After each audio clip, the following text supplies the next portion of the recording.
tapi tidak ada nikmat yang sia-sia. Afa khalaqnakum abatha, apakah kami ciptakan kamu sia-sia? Aku beri engkau nyawa, aku titipkan roh di dalam jasadmu, kuberikan kesempatan tinggal di dekat az-zikra, tapi kenapa kau menjadi ayam yang mati di lumbung padi? Perutnya mungkin kenyang, tenggorokannya mungkin tenang, matanya mungkin lapang, tidurnya lelap, tapi jiwa kosong hampa. Akibat apa? Akibat tidak diisi dengan zikir, tidak diisi dengan baca Quran, tidak diisi dengan muhasabah, tidak diisi dengan meneteskan air mata, tidak diisi dengan duduk bersama ulama, tidak diisi dengan sholat berjamaah, tidak diisi dengan kajian-kajian. Sesungguhnya setiap kita datang ke dunia ini sudah membawa benih. Tidak ada yang lahir ke dunia ini kosong hampa.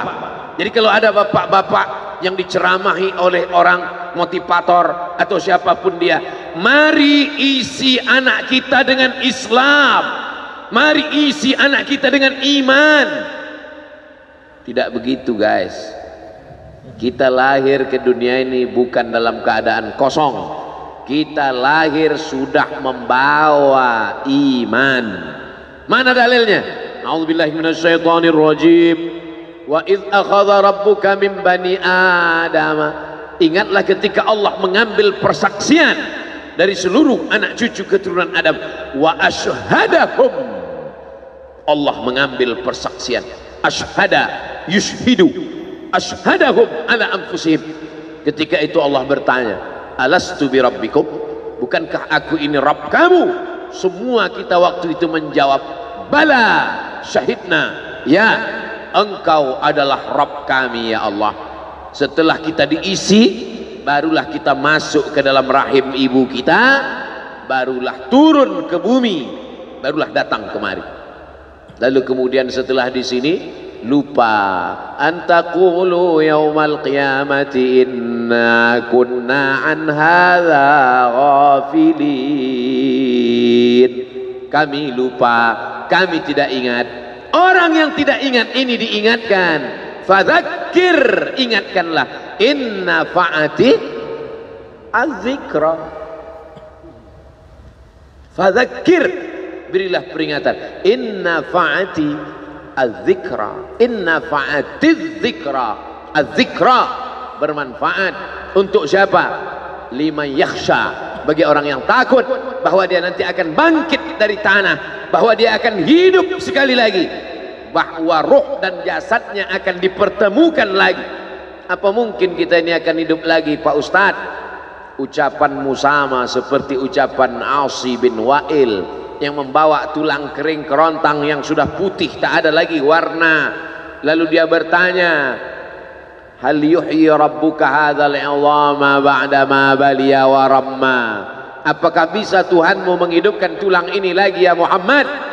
Nabi sallallahu alaihi wasallam diam sampai Jibril datang membawakan jawaban.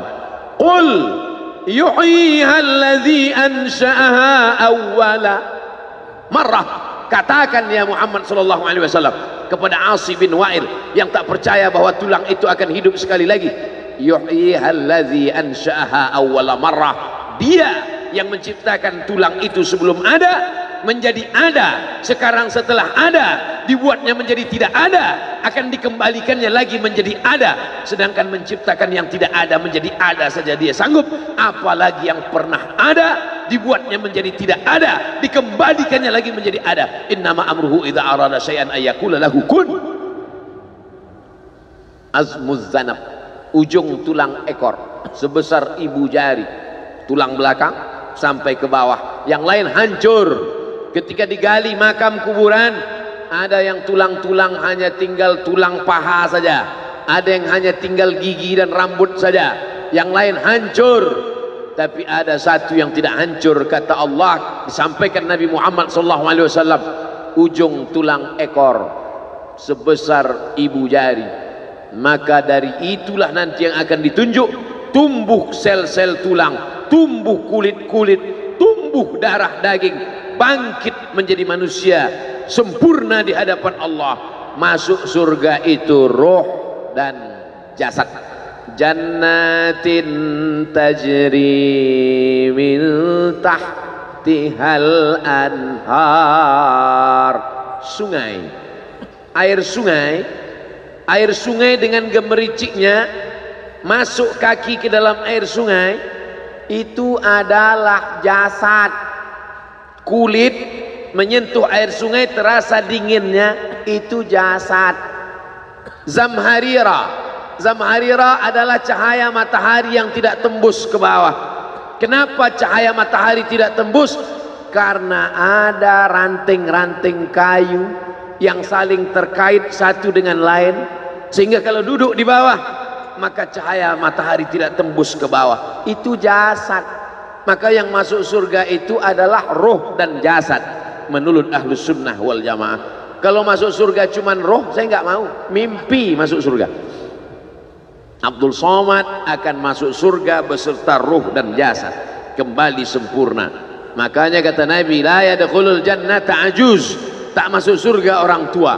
Menangis semua orang tua, sedih karena tak masuk surga. Nabi tersenyum, kata Nabi, bukan kamu tua tak masuk surga, kamu akan kembali muda usia belia, 30, 31, 32, 33.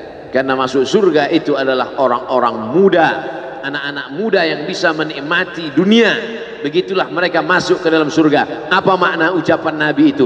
Roh dan jasad masuk ke dalam surga Allah. Lagi-lagi kita sedang diajarkan keseimbangan, bahwa kita lahir membawa iman, tapi iman ini bisa mati.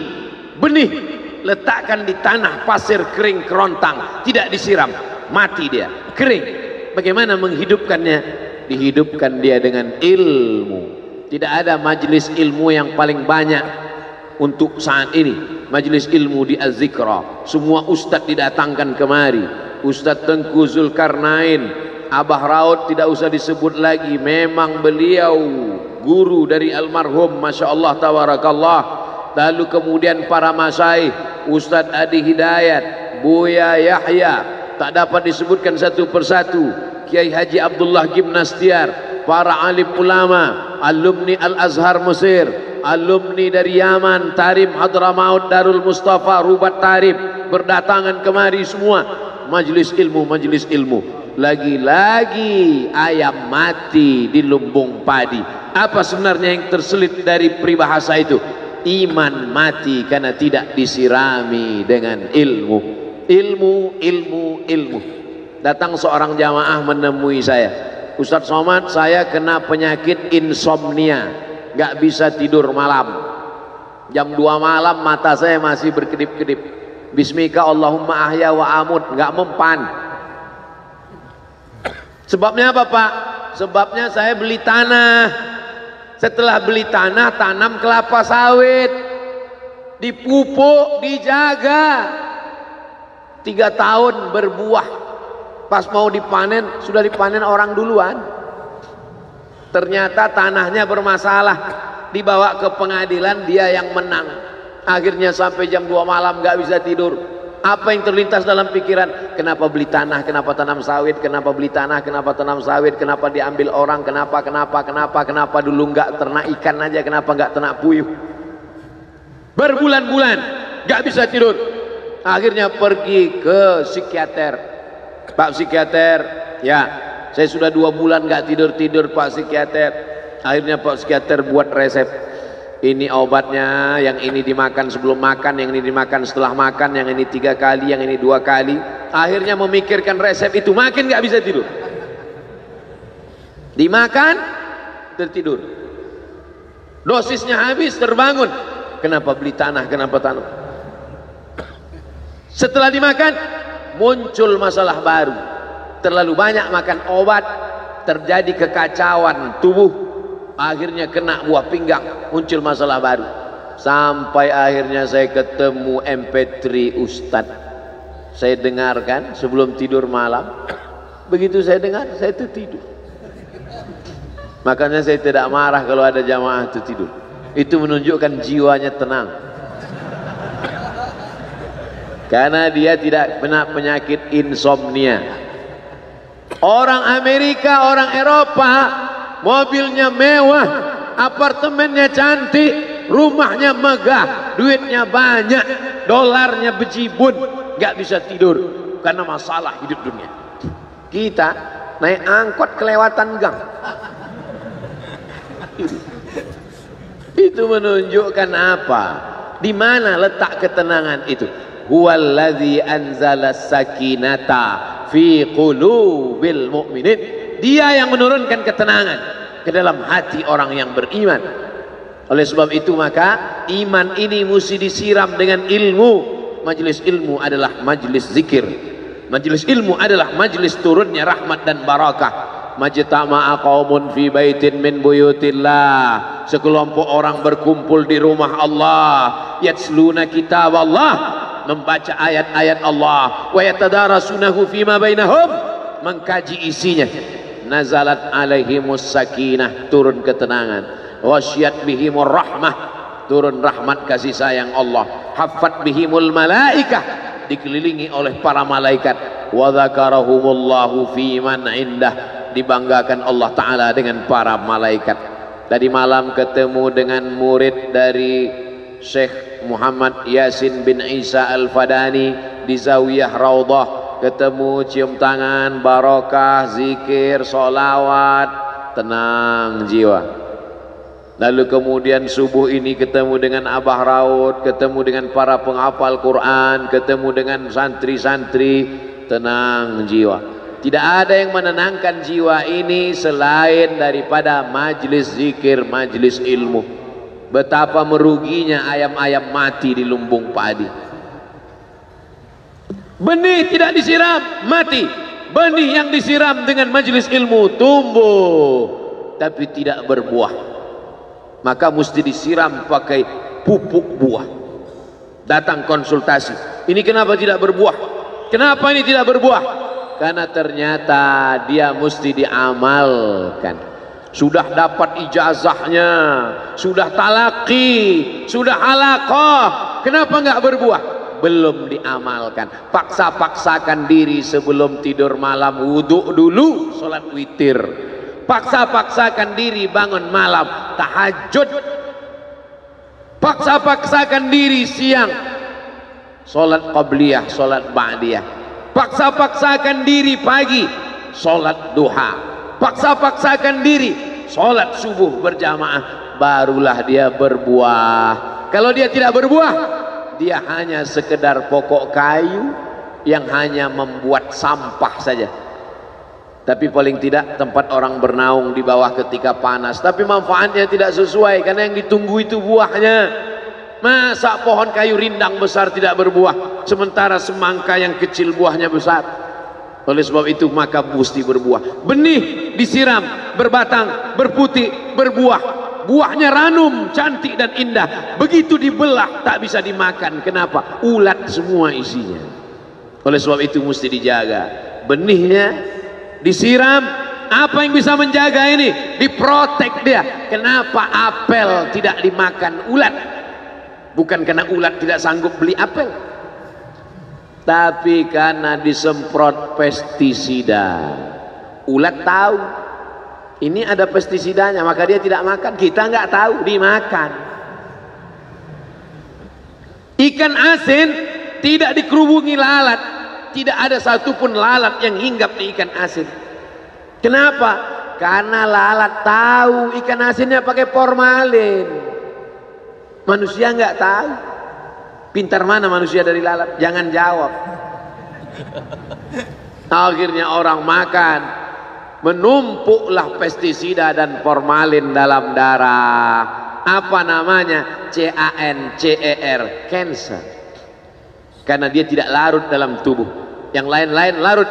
Makanan-makanan larut menjadi energi, menjadi sampah, dibuang menjadi kotoran. Sama seperti daun, kalau jatuh ke tanah larut menjadi pupuk. Tapi plastik tidak larut, maka plastik sampah bertebaran. Oleh sebab itu maka ini mesti dijaga. Apa yang bisa menjaga buah apel supaya tidak berulat? Jagalah dia dengan ikhlas. Kamu kenapa nggak ke masjid? Saya kalau ke masjid riak, maka saya nggak ke masjid biar ikhlas. Tarkul amal li ajlin nas riak. Kata Imam Fudail bin Iyad, tarkul amal li ajlin nas riak. tidak jadi beramal karena takut dipuji orang, riya. Wal amal li ajlihim syirik, beramal karena ingin dipuji orang, syirik. Kenapa kamu nggak pakai sorban? Takut dipuji orang, riya. Pakai saja sorban anak, jangan takut dipuji orang. Pakai sorban, yakinkan diri. Baik, Ustadz kenapa nggak pakai sorban? Ada masanya nanti pakai sorban. Tarkul amal li ajlin nas, riya. Tapi beramal, tapi saya nggak tahan Pak Ustadz, dipuji orang. Luruskan, karena pujian pasti akan selalu datang. La'atiyannahum min baini aydihim wa min khalfihim wa an aymanihim wa an syama'ilihim. Datang dari depan, dari belakang, dari kanan, dari kiri, dari dalam. Alladzi yuwaswisu fi sudur, dari dalam, dari depan, dari belakang, dari kanan, dari kiri, dari dalam, dari dua aspek, minal jinnati wan nas, dari yang zahir, dari yang batin, berdatangan dia. La ughwiyannakum, aku akan goda anak cucu Adam. Sampai kapan? Madamat arwahuhum fi ajsadihim, selama roh masih bersemayam dalam jasad, selama masih hidup, dia terus menggoda. Kapan kita berhenti dari godaan ini? Nanti setelah terbaring, terbujur kaku, bahkan sampai mau sakaratul maut pun dia tetap menggoda. Itulah makanya orang berzikir tidak bisa digoda waktu sakaratul maut. Kenapa?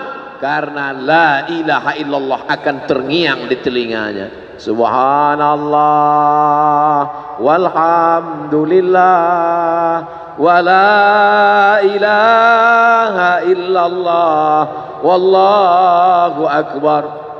Subhanallah walhamdulillah wa la ilaha illallah wallahu akbar. Kalau itu diucapkan sekali, 10 kali, 100 kali, 1000 kali, terngiang dia di telinga kita. Bahkan ketika kita mau tidur malam pun terngiang dia. Bahkan ketika kita mengigau di tengah malam pun itu yang terngiang. Maka saat mau sakaratul maut pun itu juga yang akan datang. Apa yang kau ucapkan, apa yang kau dengar, apa yang kau pikirkan, apa yang kau renungkan, itu yang akan datang waktu sakaratul maut. Seorang bapak sudah diponis dokter, panggil istrinya, panggil anaknya, bawa ini ke rumah, nunggu malaikat maut datang. Sudah nggak ada obat. Bapak sudah koma, nggak sadar-sadar di rumah sakit. Kalau tetap dipertahankan di ruang ICU, hanya ngabiskan uang saja. Dokter kasihan dengan keluarga, bawa ini pulang, karena kalau dibawa pulang pasti mati. Begitu mau dibawa pulang, matanya terbuka, sadar dia, sadar. Ketemu sama saya tanya, apa yang membuat bapak sadar? Waktu saya sedang koma itu datang Abdul Somad. Terus apa kata Abdul Somad itu? Nanya kapan tablik akbar. Akhirnya saya terbangun. Kapan tablik akbar? Saya terbangun, saya pulang ke rumah, saya kumpulkan panitia buat tablik akbar. Datang, saya heran, kok bisa saya yang datang waktu itu? Saya mencoba menganalisa, kenapa waktu dia koma itu saya datang. Saya tanya, Bapak kalau di rumah ada nonton YouTube? Ada. YouTube siapa? Abdul Somad. Oh, dari rumah ke tempat kerja dengar MP3 radio, enggak radio Pak Ustaz, MP3 suara, iya, suara siapa? Ceramah Abdul Somad. Baru saya connect, ternyata apa yang sering didengar, apa yang sering ditonton, apa yang sering dipikirkan, itulah yang akan datang ketika kita koma. Hati-hati yang suka sinetron Korea, hati-hati yang suka Bollywood, itu yang akan datang nanti waktu kau koma. Saudaraku yang dimuliakan, saya tidak nakut-nakuti, cerita aja. Tapi yang ketiga, subhanallah, bukan subhanallah, astaghfirullahalazim, astaghfirullahalazim, astaghfirullahalazim, astaghfirullahalazim, astaghfirullahalazim. Astaghfirullahal azim. Astaghfirullahal azim. Astaghfirullahal azim. Astaghfirullahal azim. Astaghfirullahal azim. Astaghfirullahal azim. Astaghfirullahal azim. Astaghfirullahal azim. Astaghfirullahal azim. Astaghfirullahal azim. Astaghfirullahal azim. Astaghfirullahal azim. Astaghfirullahal azim. Astaghfirullahal azim. Astaghfirullahal azim. Mudah-mudahan saat kita akan sakaratul maut, itulah yang akan datang ke telinga. Waktu saya melantunkan Astaghfirullahalazim dengan irama itu, siapa yang terbayang tadi? Ustaz Al-Mukarram Sa'ari bin Il. Almar'u ma'aman ahab. Orang akan tetap selalu bersama. Tetap selalu bersama. Itulah lantunan pertama yang saya dengar pertama kali di Pekanbaru, di halaman sekolah polisi SPN Pekanbaru. Sekarang sekolah polisi itu sudah jadi kantor Kapolda karena pindah. Setiap saya lewat di situ kenangan. Di sinilah pertama kali, dan itulah lagu itulah sampai hari ini. Maka kalau saya lantunkan, saya ingat orangnya, saya terbayang wajahnya. Itu betul kata Nabi, almar'u ma'aman ahab. Orang tidak akan pernah. Saya kalau diundang untuk ceramah kemarin berpikir 2-3 kali. Dulu saya membaca riwayat tentang Bilal bin Rabah yang pindah ke Damaskus setelah Nabi meninggal. Saya tidak paham cerita itu, karena Bilal bin Rabah pindah ke Damaskus, tidak mau azan lagi. Gak mengerti saya kisah itu ya. Yang saya pahami, setelah Nabi meninggal, dia pindah ke Damaskus, azan di Damaskus, Suriah. Diminta oleh Abu Bakar supaya datang ke Madinah azan, gak mau. Diminta oleh Sayyidina Umar, Bilal datang ke Madinah azan, enggak. Sampai akhirnya datang Sayyidina Al-Husain. Kata Sayyidina Al-Husain, datanglah. Bilal datang. Datang Bilal dari Damaskus ke kota Madinah, dan dia azan. Azannya tidak selesai. Kenapa tidak selesai? Karena dia merasakan kalau dia azan, bahwa nanti yang jadi imam Rasulullah. Dan ternyata perasaan itu sama bagi orang Madinah. Orang Madinah mendengar suara itu dulu lama sekali, dulu 3-5 tahun yang lalu. Dan kalau sudah suara itu terdengar, pasti nanti imamnya adalah Rasulullah. Ramai mereka datang, luar biasa ini azan, kata mereka. Karena kalau sudah azan ini yang pasti nanti imamnya tersebut. Al-Fatihah. A'udzubillahi minasyaitonir rajim. Alhamdulillahirabbil alamin. Arrahmanir rahim. Maliki yaumiddin. Iyyaka na'budu wa iyyaka nasta'in. Ihdinas siratal mustaqim. Shiratal ladzina an'amta 'alaihim ghairil maghdubi 'alaihim waladdallin. Amin. Allahumma ighfir lahu warhamhu wa'afihi wa'fu anhu wa akrim nuzulahu wa wasi' madkhalahu waghsilhu bil ma'i wal thalji wal barad wa naqqihi minal khataaya kama yunqqa ath-thawbul abyadu minad danas. وأبدله دارا خيرا من داره وأهلا خيرا من أهله وقه من فتنة القبر وعذاب النار. اللهم لا تحرمنا أجره ولا تفتنا بعده واغفر لنا وله ولإخواننا الذين سبقونا بالإيمان ولا تجعل في قلوبنا غلا للذين آمنوا ربنا إنك رؤوف رحيم. اللهم اجعل أهله وتلامذته وطلابه من الصابرين الذين إذا أصابتهم مصيبة قالوا إنا لله وإنا إليه راجعون. اللهم اجعل أبناءه وبناته من الصالحين والصالحات واحفظهم من كل سوء وشر. اللهم اجعل هذا المعهد الذكر معهدا عظيما مباركا تخرج منه الطلاب والطالبات من المجاهدين والمجاهدات في سبيلك بأموالهم وأنفسهم. اللهم احفظهم من الظلمات، اللهم أخرجهم من الظلمات إلى النور، اللهم وفقنا لما تحبه وترضاه اللهم اجعل أبناءنا وبناتنا من حفاظ القرآن والحافظات اللهم اجعل قبره روضة من رياض الجنان لا تجعل قبره حفرة من حفر النيران وصلى الله على سيدنا ومولانا وشفيعنا وذخرنا محمد وعلى آله وصحبه وسلم والحمد لله رب العالمين. Kalau sayang dengan almarhum, hidupkan majelisnya, ramaikan, bangkitkan semangat, tunjukkan kepada Allah Subhanahu wa taala bahwa kita cinta.